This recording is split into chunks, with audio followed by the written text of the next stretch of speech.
the question is, if you get a cloth dripping wet without gravity and you wring it out, what's going to happen? What will happen to a wrung out cloth? So, and I had to use equipment that was here on board the space station. We may have the coolest washcloths ever here on the space station. I'm going to show you. Here's one of our washcloths.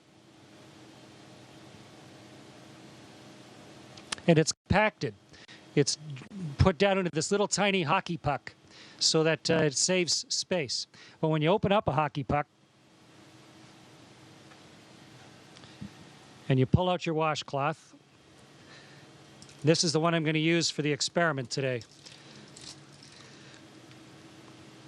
And so when you open up your hockey puck and turn it into a washcloth, it was compressed in a great big vise somewhere.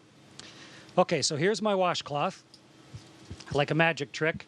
And now I'm going to get this soaking wet, and then we're going to see what will happen when we wring it out.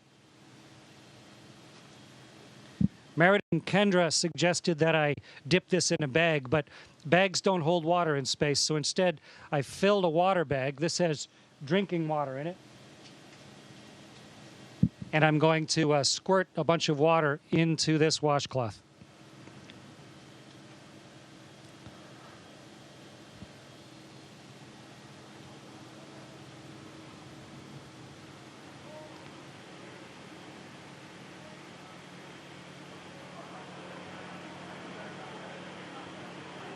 Okay, so here's a soaking wet washcloth.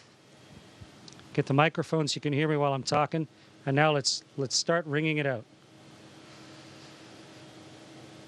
It's really wet.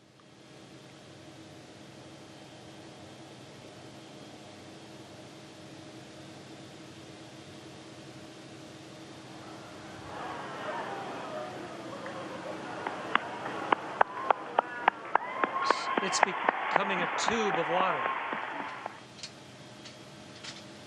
The water is all over my hands, in fact. It wrings out of the cloth into my hands. And if I let go of the cloth carefully,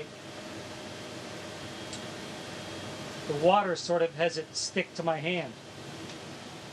Okay, so the experiment worked beautifully. And the answer to the question is the water squeezes out of the cloth, and then because of the surface tension of the water, it actually runs along the surface of the cloth and then up into my hand, almost like you had Jell-O on your hands or gel on your hand, and it'll just stay there. Wonderful moisturizer on my hands. And the cloth doesn't really unravel itself. It just stays there floating like a dog's chew toy, soaking wet. Great experiment, worked perfectly. Meredith and Kendra, congratulations. Great idea.